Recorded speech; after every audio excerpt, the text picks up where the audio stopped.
আসসালামু আলাইকুম প্রিয় দর্শক, অন্য মঞ্চের আলোচনায় আপনাদের সকলকে আমন্ত্রণ জানাচ্ছি। ১৯৭৫ সালের ১৫ই আগস্টের পর থেকে এই দিনটি বাঙালির জীবনের সবচেয়ে শোকের দিন, সবচেয়ে কষ্টের দিন, সবচেয়ে বেদনার দিন। ইংরেজ কবি টি.এস. ইলিয়ট তার দ্য ওয়েস্টল্যান্ড কবিতায় লিখেছিলেন, April is the cruellest month. সেটাকেই একটু ঘুরিয়ে আমরা অনায়াসে বলতে পারি, August is the cruellest month. August নিষ্ঠুরতম মাস। আজকে এই 15ই আগস্ট বঙ্গবন্ধুকে নিয়ে কিছু কথা বলবো। শেষ পর্যন্ত সাথে থাকবেন। সালাম এবং শুভেচ্ছা নেবেন। এই বছর 25 বছর পূর্ণ হবে অস্ট্রেলিয়ায় আছি। অস্ট্রেলিয়ায় এসে বেশ কিছু ছোট ছোট জিনিস শিখেছি, যেগুলো খুব গুরুত্বপূর্ণ, অথচ আগে কখনো বুঝিনি। যেমন সিম্প্যাথি একটা শব্দ, যেটা মানে সহানুভূতি। আমরা কারো দুঃখে বেদনার্ত হই বা কেউ মারা গেল বলি হারে, কিন্তু এর কাছাকাছি একটা শব্দ আছে ইমপ্যাথি, EMPATHY। 2007 সালে কাউন্সিলিং এর উপরে একটা বেসিক কোর্স করতে গিয়ে এই শব্দটার পরিপূর্ণ অর্থটা আমি জানি। ইমপ্যাথি হলো যে কারো জায়গায় নিজেকে বসিয়ে অনুধাবন করা, যে ওই ঘটনাটা যদি আমার জীবনে ঘটতো। এই কথাটি এই কারণে বললাম যে 1975 সালের 15ই আগস্ট নিমিষে বঙ্গবন্ধু শেখ মুজিবুর রহমানকে হত্যা করা হলো, এবং শুধু তাকে একা নয়, তার সহধর্মিণী বেগম ফজিলাতুন্নেসা মুজিব, তার 3 ছেলে শেখ কামাল, শেখ জামাল, শেখ রাসেল, এবং শেখ কামাল এবং শেখ জামালের নবপরিণীতা 2 বধূও ছিলেন। তাদের বিয়ে হয়েছে জাস্ট জুলাই মাসে। বঙ্গবন্ধু একমাত্র ভাই শেখ নাসের ছিলেন। সব মিলিয়ে ফজলুল হক মনি, তার ওয়াইফ আরজু মনি, সব মিলিয়ে 18 জনকে হত্যা করা হয়। তার মধ্যে শেখ রাসেল তখন 10 বছর বয়স্ক একটা শিশু। সেদিন ভাগ্যক্রমে শেখ হাসিনা এবং শেখ রেহানা বেলজিয়ামে ছিলেন। ইউরোপে থাকার জন্য তারা সেদিন বেঁচে গিয়েছিলেন। কিন্তু একবার ভাবুন তো, নিজেকে শেখ হাসিনার জায়গায় রেখে, হঠাৎ করে আপনি জানলেন যে আপনার বাবা, মা, ভাই, ভাইদের বউ এবং বেশ কিছু আত্মীয় স্বজন হঠাৎ করে নেই। 14ই আগস্ট শেখ হাসিনা, শেখ রেহানা, শেখ হাসিনার স্বামী ডক্টর ওয়াজেদ, জয়, পুতুল, এরা বেলজিয়ামে ছিল। ওই দিনই আমস্টারডাম থেকে বেলজিয়াম এসেছে, এবং আমস্টারডামে সকালে ব্রেকফাস্ট করে ডক্টর ওয়াজেদ বিভিন্ন দোকানে গিয়ে বঙ্গবন্ধুর জন্য তামাক কিনেছিলেন। বঙ্গবন্ধু এরিনমোর তামাকটা খুব পছন্দ করতেন, খুব পাইপ টানতেন।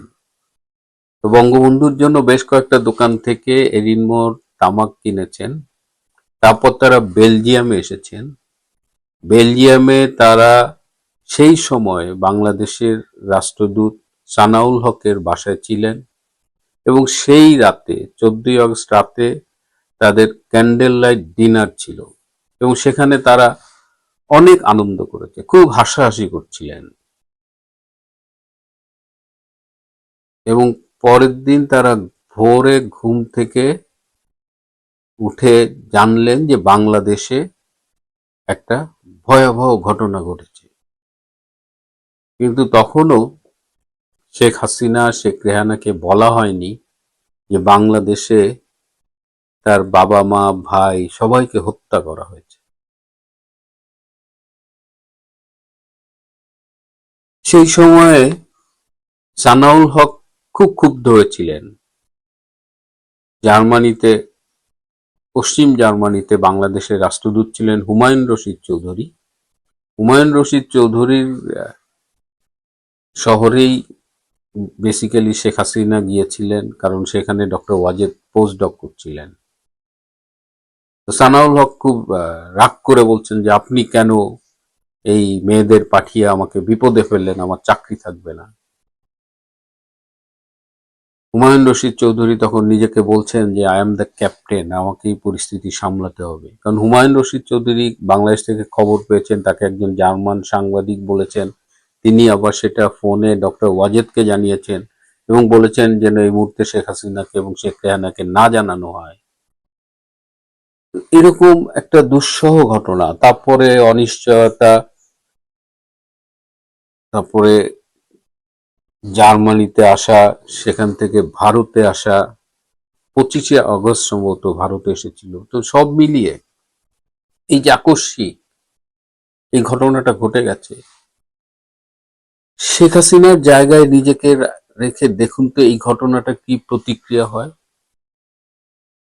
আমার বাবা 2024 সালের মে মাসে মারা গেছে, আমি যেতে পারিনি। আমার 28শে জুলাই বাংলাদেশে যাওয়ার কথা, কিন্তু বাংলাদেশে তখন জঙ্গি আন্দোলন চলছে, এসব অভ্যুত্থান চলছে, আমি যাইনি এবং আজও আমি বাংলাদেশে যাইনি, আমি বাবার কবরটা দেখতে পারিনি। এর জন্য আমার কিন্তু খুব মন খারাপ হয়। কিন্তু তখন আমি শেখ হাসিনার কথা ভাবি যে এক রাতের মধ্যে সবাই মারা গেছে, শেখ হাসিনা দেশে যেতে পারেন না, 6 বছর ভারতে ছিলেন, সেই ভারতের জীবনের শুরুতে যে অনিশ্চয়তা ছিল এগুলো সব লেখা আছে। তো শেখ হাসিনা যখন বক্তৃতায় বা যে কোনো আলাপচারিতায় তার বাবা মায়ের কথা বলেন, 15ই আগস্টের কথা বলেন, স্বভাবতই তিনি কিন্তু শোকার্ত হন, তিনি বিষণ্ণ হন। এটা নিয়ে আমি অনেককে দেখেছি যে এত শোকের কি আছে, এবং তিনি তার এই শোক প্রকাশকে অনেকেই টিটকারি করে। ফেসবুকে তার নামটা মনে নেই, একজন তরুণী, তিনি এটা নিয়ে একটা স্ট্যাটাস দিয়েছিলেন যে এত শোক, আল্লাহ না করুক কদিন পরে তার হাজবেন্ডটা মারা গেল, এবং সেই হাজবেন্ড মারা যাওয়ার পরে তার যে শোক, এবং তখন দেখলাম যে অনেকেই তাকে বলছে যে আপনি শেখ হাসিনাকে টিটকারি করেছিলেন, এখন আপনার কেমন লাগে। আমি এটা আজকে আমার মনে হলো এই কথাটা বলি, এই যে শোক দিবস, আমরা শোক প্রকাশ করি, কিন্তু শেখ হাসিনার জন্য এটা কতখানি কষ্টের, কতখানি বেদনার, আমরা কি একবার ভেবে দেখেছি? নাকি আমরা বিরক্ত হই তিনি যখন শোকের কথা বলেন? এই যে ইমপ্যাথি, জাতি হিসেবে আমাদের ইমপ্যাথির খুব অভাব। বঙ্গবন্ধু যখন মারা যায় আমার বয়স 9, আমি বঙ্গবন্ধুকে একবার অনেক দূর থেকে দেখেছি। বঙ্গবন্ধু যশোরে এসেছিলেন, যশোরে তিনি ভাষণ দেবেন, তো আমার মা আর আমার চাচাতো ভাই ছিলেন এনায়েত ভাই, তিনি ছাত্রলীগ করতেন খুলনা সিটি কলেজে। তো দুজন মিলে ট্রেনে করে আমাকে নিয়ে এলেন, যে বিশাল স্টেডিয়াম বোধহয় বা বড় মাঠ, অনেক দূর থেকে বঙ্গবন্ধুকে দেখেছিলাম ওই একবার। তো সেই স্মৃতিটুকু মনে আছে, কিন্তু এর বাইরে কোনো স্মৃতি নেই। বঙ্গবন্ধুকে আমি বা আমাদের মতো অনেকেই চিনেছে তার 7ই মার্চের ভাষণ দিয়ে, বাঙালিকে দাবায় রাখা যাবে না, এবারের সংগ্রাম, স্বাধীনতার সংগ্রাম, সেই দীপ্ত কণ্ঠের ভাষণ। বঙ্গবন্ধুকে আমি চিনেছি অধ্যয়ন করে,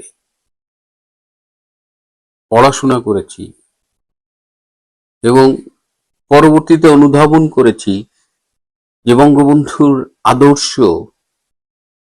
কত শক্তিশালী। বঙ্গবন্ধু তার যে অসমাপ্ত আত্মজীবনী, তার কারাগারের রোজ নামচা কিংবা আমার দেখা নয়া চীন, এই বইগুলোতেও বঙ্গবন্ধুকে ভিন্ন রূপে আবিষ্কার করা যায়। এত বড় মাপের একজন মানুষ, অথচ ভীষণ নিরহংকারী। তিনি একজন মানুষ হিসেবে পুরো মানবতা নিয়েই ভাবতেন, পৃথিবীর মানব জাতিকে নিয়ে ভাবতেন, কিন্তু তিনি তার বাংলাদেশের মানুষদেরও ভীষণ ভালোবাসতেন। শুধু ভালোবাসতেন না, ভীষণ বিশ্বাস করতেন। সেই বিশ্বাসের জন্য তাকে জীবনও দিতে হয়েছে। তাকে যখন গোয়েন্দারা সতর্ক করেছে, তাকে হত্যার পরিকল্পনা চলছে, ডিটেলস যখন দিয়েছে, তখন তিনি সেটা বিশ্বাস করেননি। যাদের সম্ভাব্য খুনি হিসেবে বলা হয়েছে, বলেছে তারা তো আমার সন্তানের মতো, আমাকে হত্যা করতে পারত পাকিস্তানিরা, সেটাই যখন পারেনি, আমার বাংলাদেশে কে আমাকে হত্যা করবে। এই যে বিশ্বাস, বাঙালির প্রতি ভালোবাসা, জীবন দিয়ে, রক্ত দিয়ে তিনি বাঙালির প্রতি, বাংলাদেশের প্রতি তার কমিটমেন্টটাকে প্রমাণ করে গেছেন। আজকে 15ই আগস্ট, দেশে ভীষণ প্রতিকূল একটা পরিবেশ। আজকেও যারা 32-এ গেছে, সাধারণ মানুষ, রিকশাওয়ালা, তাদের প্রচন্ড শারীরিকভাবে নিগৃহীত করা হয়েছে। কিন্তু আজকের এই দুঃসময়ে, এই প্রতিকূল মুহূর্তে আমি সবসময় বলি যে আজকের অন্ধকার দুঃসময়, এর থেকে উদ্ধারের মন্ত্র নিহিত আছে বঙ্গবন্ধুর আদর্শে। এই উদ্ধারে নেতৃত্ব দেবে বঙ্গবন্ধুর আদর্শের, বঙ্গবন্ধুর রক্তের উত্তরাধিকার শেখ হাসিনা। এবং বঙ্গবন্ধু কতটা শক্তিশালী সেটা দেখা যায়, ঐতিহাসিক 32 নম্বর ভবনটাকে পর্যন্ত তারা ভয় পায়, তারা ওই ভবনটি ভেঙে ফেলে। বঙ্গবন্ধুর মুরালকে তারা ভয় পায়, বঙ্গবন্ধুর ভাস্কর্যকে তারা ভয় পায়, তারা ওগুলো ভেঙে ফেলে। বঙ্গবন্ধুকে হত্যার পরে তাকে ঢাকায় সমাহিত করা হয়নি, টুঙ্গিপাড়ার নিভৃত একটা গ্রামে তাকে সমাহিত করেছে, এবং ধারণা করা হয়েছিল ওখানে বাঙালি যাবে না। এবং 1996 সালের আগের কথা যদি আপনারা মনে রাখেন, গোপালগঞ্জ থেকে টুঙ্গিপাড়ার ওইটুকু যেতে যে রাস্তার কি অবস্থা ছিল, ভাঙাচোরা রাস্তা, মাইক্রোবাসে গেলে আপনার শরীর ব্যথা হয়ে যেত, তারপরেও বাঙালি যেত। 96 সালের পরে সেই রাস্তা ভালো হয়েছে, আর আজকে তো পদ্মা সেতু আছে, আজকে সেখানে বাঙালির ঢল নামে। তো ওরা বঙ্গবন্ধুকে যে কারণে টুঙ্গিপাড়ায় সমাহিত করেছিল, ভেবেছিল টুঙ্গিপাড়ার মাটিতে বিলীন হয়ে যাবে, সেটা তো হয়নি। বঙ্গবন্ধু কোটি কোটি বাঙালির হৃদয়ে স্থান করে নিয়েছে। বঙ্গবন্ধু হলো সেই মহিরুহ যিনি ক্রমশ বড় হতে হতে হতে আজ আকাশ ছুঁয়েছেন। আজকে নির্দ্বিধায় বলা যায় বঙ্গবন্ধু এবং বাংলাদেশ সমর্থ। আমি কবিতায় বলেছিলাম, বঙ্গবন্ধু কিংবা বাংলাদেশ, যে নামেই ডাকো। আজকে শ্রদ্ধার সাথে বঙ্গবন্ধু শেখ মুজিবুর রহমানকে স্মরণ করি। এই দিনে 1975 সালের 15ই আগস্ট আরো যারা শাহাদত বরণ করেছেন, বেগম ফজিলাতুন্নেসা মুজিব, শেখ কামাল, শেখ জামাল, শেখ রাসেল, সুলতানা কামাল, রোজি জামাল, শেখ ফজলুল হক মনি, আরজু মনি সহ যারাই শাহাদত বরণ করেছেন, সবাইকে শ্রদ্ধার সাথে স্মরণ করি। সৃষ্টিকর্তার কাছে প্রার্থনা করি পরকালে তারা ভালো থাকুক, তাদের বেহেশত নসিব করা হোক। এবং যেটা দিয়ে শেষ করব, যে আজকের এই দুঃসময় কেটে যাবে, আবার বাংলাদেশ, বঙ্গবন্ধুর বাংলাদেশ শেখ হাসিনার নেতৃত্বে ভেসে উঠবে। এই সময়ে আমাদের জন্য সবচেয়ে জরুরি হলো আদর্শকে ধারণ করা। যতবার বঙ্গবন্ধুর আদর্শ থেকে আমরা বিচ্যুত হয়েছি, ততবার আমরা বিপদে পড়েছি। আজকে একটি কথা ভাবছিলাম সন্ধ্যায়, যে বঙ্গবন্ধুর মতো একজন নেতা কিন্তু বাংলাদেশে আর কোনো রাজনৈতিক দলে নেই। বাংলাদেশের স্বাধীনতা যুদ্ধের নেতৃত্ব দেবার ইতিহাস আর কোনো দলের নেই, এককভাবে আওয়ামী লীগের আছে। সেই দলটি কেন মাঝে মধ্যে বিপদে পড়ে, কেন আন্তর্জাতিক এবং জাতীয় ষড়যন্ত্রকারীরা সুযোগ পায় মানুষকে বিভ্রান্ত করার এবং এই ধরনের পরিবর্তন আনার? এই জায়গাটা আমাদের ভাবতে হবে। এই জায়গাটা আত্মসমালোচনার জায়গা। কিন্তু আমরা যদি বঙ্গবন্ধুর আদর্শের প্রতি সৎ থাকি, তাহলে বিজয় আমাদের হবেই।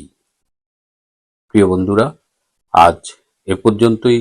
ভালো থাকবেন, সুস্থ থাকবেন, তার চেয়েও জরুরি হলো নিরাপদে থাকবেন। সবাইকে অনেক ধন্যবাদ।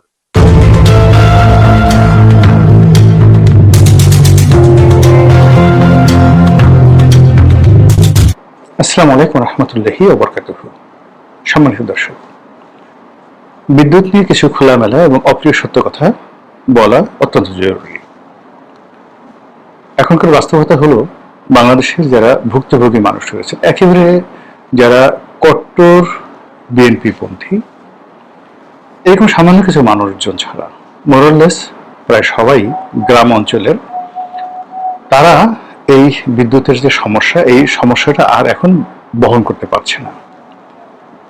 ক্রমশ ধৈর্য হারিয়ে ফেলছেন এবং বাংলাদেশের বিভিন্ন প্রান্তরে নানা রকম অপ্রীতিকর ঘটনা ঘটছে। বিদ্যুৎ বিভাগে যারা কর্মকর্তা কর্মচারী আছেন, তারা সীমাহীন নিরাপত্তাহীনতায় ভুগছেন।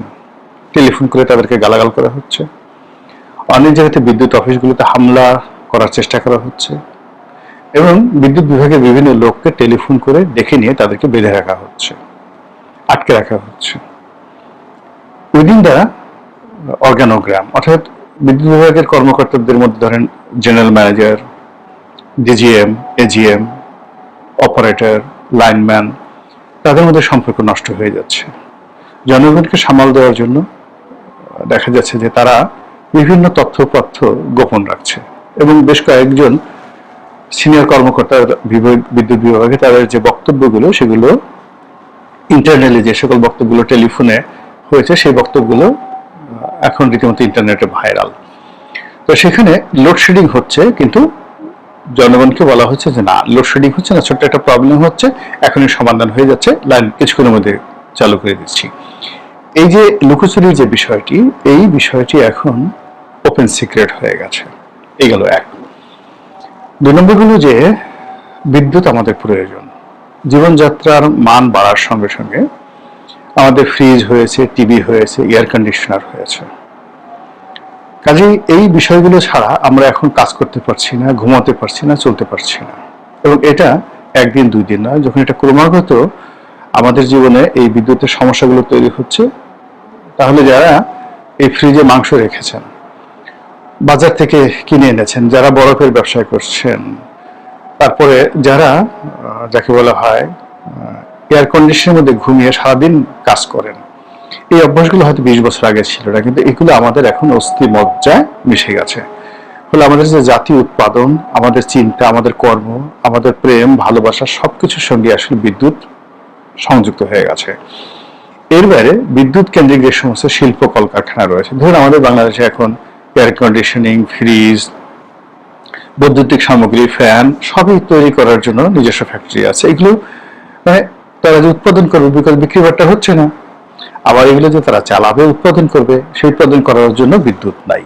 অন্যদিকে আমাদের যে কমার্শিয়াল প্রজেক্টগুলো রয়েছে, মিল, কলকারখানা, শিল্প, দোকান পাট, মার্কেট, বিপণী বিতান, এইগুলো এখন আমরা মানে ঠিক মতো চালাতে পারছি না। ফলে ওখানে যে লক্ষ লক্ষ মানুষের কর্মসংস্থান হুমকির মুখে পড়েছে। যাদের সামর্থ্য আছে তারা ডিজেল দিয়ে জেনারেটর চালিয়ে হালকা ভাবে হলে পরিস্থিতি সামাল দেওয়ার চেষ্টা করছেন। তাদের সংখ্যা শহরে ধরুন বড় মার্কেটগুলো আছে বা বড় বিপণী বিতান বা যে সকল রেসিডেন্সিয়াল প্রজেক্ট রয়েছে, যারা খুব ধনী তারা হয়তো এই জিনিসগুলো সামাল দিতে পারছে আংশিকভাবে। কিন্তু ঢাকা শহরের 1000টা বিল্ডিং এর মধ্যে একটা বিল্ডিং এও মানে পরিপূর্ণভাবে জেনারেটর সাপোর্ট দেওয়ার মতো 4 ঘন্টা 5 ঘন্টা জেনারেটর সাপোর্ট দেওয়ার মতো এরকম পরিস্থিতি নেই। অর্থাৎ আধুনিক কিছু বিল্ডিং এ তারা সেখানে হয়তো বড় জেনারেটর তৈরি করেছে, কিন্তু বেশিরভাগ বিল্ডিং এ দেখা গেল আইপিএস এ চলছে, সোলারে চলছে, বা জেনারেটর দিয়ে চালানো হচ্ছে একটা বাল্ব, একটা লাইট, একটা ফ্যান এবং লিফট চালানোর জন্য। ফলে পুরো শহরে যেখানে লোডশেডিং হচ্ছে, সেখানে গ্রামে বা জেলা শহরগুলোতে যা কিছু হচ্ছে সেখানে একটা রীতিমতো জাতীয় ফ্রাস্ট্রেশন তৈরি হয়ে গেছে। এই কষ্ট, এই দুঃখ, এই বেদনা সরকারে যারা আছেন তাদের অন্তরের অন্তঃস্থল থেকে এটা বুঝতে হবে, অনুধাবন করতে হবে। আপনি আমার আত্মীয় মারা গেছেন বা আমার বাবা মারা গেছেন, এখন আমি এই কষ্ট আমি ভুলতে পারবো না। এখন আমি কাঁদছি, আমি কষ্ট পাচ্ছি, কিন্তু আমার বাবার সঙ্গে আপনার একটা লেনদেন ছিল, শত্রুতা ছিল। আপনি এসে বলেন যে মরছে ভালো হয়েছে, শয়তানটা জাহান্নামে যাক। আমার কান্না বন্ধ করে আমার প্রথম কাজ হবে আপনার মাথায় একটা বাড়ি দেওয়া, এবং এই ঘটনা কোনো পাগলও করে না। এখন বাংলাদেশের যে সমস্যাগুলো হচ্ছে, প্রথম হলো এই সমস্যাগুলো স্বীকার করে নেওয়া, জনগণের প্রতি সহানুভূতি প্রকাশ করা, এবং যারা খুব ভালো কথা বলতে পারে, মানুষকে মোটিভেট করতে পারে। যেমন বিএনপিতে এই মুহূর্তে আসলে কথা বলার মতো সালাউদ্দিন সাহেব ছাড়া আর কোনো ব্যক্তি নাই যার কথা শুনলে মানুষ বিরক্ত না হয়ে, যার কথা যাকে বলা হয় অনুসরণ করবে। সালাউদ্দিন সাহেব আছেন, মির্জা ফখরুল সাহেব আছেন, তারপর ইভেন এই যে এখন মেজর হাফিজ আছেন, তারা এই 4-5 জন লোক আছেন বিএনপিতে যাদের কথা শুনলে মানুষ অ্যাটেন্টিভ হয়, অ্যাটলিস্ট রাগ হয় না। কিন্তু এর বাইরে বিএনপিতে অনেক ননসেন্স তৈরি হয়ে গেছে যারা প্রতিনিয়ত নুইসেন্স তৈরি করছে, এমন সব কথাবার্তা বলছে যে কথাগুলোর সঙ্গে বাস্তবতার মিল নেই, যে কথা শুনে মেজাজ গরম হয়ে যায়, মাথা ঠিক রাখা যায় না। তো সেই কথাগুলো যেন এই মুহূর্তে বলা না হয়, এটা হলো একটা প্রথম বিষয়। দ্বিতীয় যে বিষয়টি হলো, স্বয়ং প্রধানমন্ত্রী থেকে শুরু করে যারা বিদ্যুৎ মন্ত্রী আছেন, বিদ্যুৎ বিভাগের দায়িত্বপ্রাপ্ত লোকজন ছাড়াও সরকার অন্য গুরুত্বপূর্ণ যে সকল মুখপাত্র আছেন, এগুলো মানে এদের অনেকেই জনপ্রিয়তা হারিয়ে ফেলেছেন। এদের সবারই এক একটা করে কারো নাম চাটা, কারো নাম পাঠা, কারো নাম ঠাটা, এরকম আলটিমেটলি বাজে বাজে নাম হয়ে গেছে। তারা মিডিয়ার সামনে এসে এই বিদ্যুৎ নিয়ে, রাজনীতি নিয়ে, সরকারকে রিপ্রেজেন্টেশন করে এই সময়টাতে যে কথাগুলো বলছেন, হয়তো বিদ্যুতের সাথে সম্পৃক্ত নয়, কিন্তু মুক্তিযুদ্ধের সাথে সম্পৃক্ত, মুক্তিযুদ্ধের সাথে সম্পৃক্ত নয়, কিন্তু দেখা গেল যে ব্যাংকিং ব্যবস্থার সাথে সম্পৃক্ত। মানে যেহেতু আমাদের আরো 10টা সমস্যা আছে, আমার হাতে ফোড়া হয়েছে, তা আমি ফোড়ার যন্ত্রণায় কাতরাচ্ছি, ওই সময় যদি আপনি সেই ফোড়ার উপরটা সুরসুরি দেন, মেজাজটা কেমন লাগে? তো এরকম আসলে এই মুহূর্তে সরকারের নির্দিষ্ট যারা ব্যক্তি কথা বলতে পারেন সাজিয়ে গুছিয়ে, কেবলমাত্র তাদেরই কথা বলা উচিত। খলিলুর রহমান সাহেব যিনি পররাষ্ট্রমন্ত্রী আছেন, আসলে ভালো কথা বলেন, খুব স্মার্টলি বোল্ডলি কথাবার্তা বলেন। তারপরে যেটা বললাম, সালাউদ্দিন সাহেব খুব ভালো কথা বলেন। ইভেন আমদালিব রহমান পার্থ, তিনি বিএনপির নন, কিন্তু এই মুহূর্তে যদি সরকার জনগণকে মোকাবেলা করার জন্য, পাবলিক পারসেপশন তৈরি করার জন্য তাদেরকে কথা বলার জন্য সামনে এগিয়ে দেয়, প্রিয় মুখ, এই প্রিয় মুখগুলো কথা বলতে পারে। ওই যে আরেকটা ভদ্র মহিলা আছেন এখন সংসদ সদস্য, ফারজানা পুতুল, মহিলা শিশু বিষয়ক, প্রিয় মুখ, চমৎকার কথা বলেন, গুছিয়ে কথা বলেন, রাগ হন না, স্মিত হাস্যে কথাবার্তা বলেন। কিন্তু এরকম মানে বিএনপির মধ্যে আছে। ইভেন বিদ্যুৎ প্রতিমন্ত্রী অমিত আছেন, যিনি আর কি তরিকুল ভাইয়ের ছেলে, অমিতও ভালো কথা বলেন, চমৎকার কথা বলেন। নোমান সাহেবের ছেলে ভালো কথা বলেন।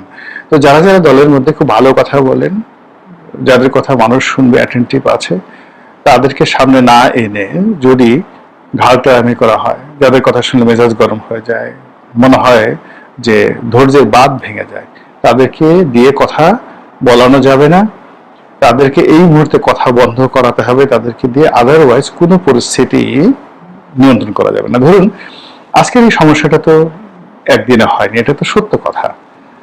আমাদের চাহিদাটাও একদিনে হয়নি, আমাদের সমস্যাগুলো একদিনের নয়, এই বাস্তবতা সবাই বুঝি। কিন্তু যদি কেউ বলে যে 16 বছরে এই সমস্যা হয়েছে, 16 বছরে যে সমস্যা আওয়ামী লীগ জমানাতে হয়েছে, আমরা 16 মাসে এই সমস্যার সমাধান করতে পারবো না, এই কথা শুনে মানুষ যদি বলে যে বেটা 16 বছর আওয়ামী লীগ চালিয়েছে, তখন তো আমরা এই সমস্যাগুলো দেখিনি, আর তারা যাওয়ার সঙ্গে সঙ্গে সব সমস্যা একেবারে তোমার মাথার উপরে এসে ভেঙে পড়েছে, তাহলে কি উত্তর দেবেন বলেন তো? আওয়ামী লীগের জমানাতে আমরা শুনেছি চুরি হয়েছে, দেখেছি সবকিছু হয়েছে, কিন্তু সমস্যা তো হয়নি। মানুষজন তো ইন ডিটেলসে যাবে না, কত টাকা চুরি হয়েছে, কোন প্ল্যান থেকে কত টাকা মেরেছে, কত টাকা বিদেশে পাচার হয়েছে, এটা মানুষ যখন স্বাভাবিক থাকে, মানে আপনি এখন বিদ্যুৎ প্রকল্প স্বাভাবিক করে দেন, সবকিছু করে দেন, তখন মানুষ এগুলো নিয়ে চিন্তা ভাবনা করবে। যখন ক্রাইসিস শুরু হয়ে যায় তখন বলে যে ওটাই ভালো ছিল, সোর্স ছিল তাও ভালো ছিল, আমাদের তো এইভাবে নির্ঘুম রাত কাটাতে হয় নাই। কাজেই এই বাস্তবতাগুলো বুঝতে হবে। দ্বিতীয় যে বিষয়টি, সেটি হলো কোনো নেতা কখনোই দায়ভার অন্যের ঘাড়ে চাপায় না, কখনোই অন্যকে ব্লেম করে না। সে শুধু বলে যে আমার এই সমস্যাগুলো আছে, এই সমস্যা জেনে আমি দায়িত্ব গ্রহণ করেছি, আমি এই সমস্যাগুলো সমাধান করবো এভাবে এভাবে, দিস ইজ মাই প্ল্যান, এটা আমার পরিকল্পনা। এই গেল এক। 2 নম্বর হলো যে আমি এমনি ক্ষমতা নিয়েছি না বুঝে, কিন্তু আমি দেখছি যে আমার এই সমস্যা সমাধান করার কোনো যোগ্যতা নেই, আই ক্যানট ডু ইট, আমি এটা চালাতে পারবো না, অতএব আসসালামু আলাইকুম, আহলান ওয়া সাহলান, না বলে বলেন আলবিদা আলবিদা, চলে গেলাম। এটা হলো পৃথিবীর বড় বড় রাষ্ট্রনায়কদের কর্মকাণ্ড। আচ্ছা, নেলসন ম্যান্ডেলা যে 5 বছর রাষ্ট্র চালালেন, সে এমবিকে ক্ষমতা না দিয়ে নিজে তো থাকতে পারতেন, কেন তিনি চলে গেলেন? এটা নিয়ে আপনাদের গবেষণা করতে ইচ্ছা করে না? অথবা রবার্ট মুগাবে জিম্বাবুয়ের, তিনি ক্ষমতা গ্রহণ করার পরে যার কাছ থেকে ক্ষমতা নিলেন সেই মানুষটি 50,000, অর্থাৎ শেখ হাসিনাকে বলা হয় যে সে 1400 মানুষকে মেরে ফেলেছে। জিম্বাবুয়েতে এই ক্ষমতার যে পালা বদলটা হলো, তার ঠিক কয়েক মাসের মধ্যে 50,000 জিম্বাবুয়ের নাগরিককে মেরে ফেলেছিল সাবেক সরকার।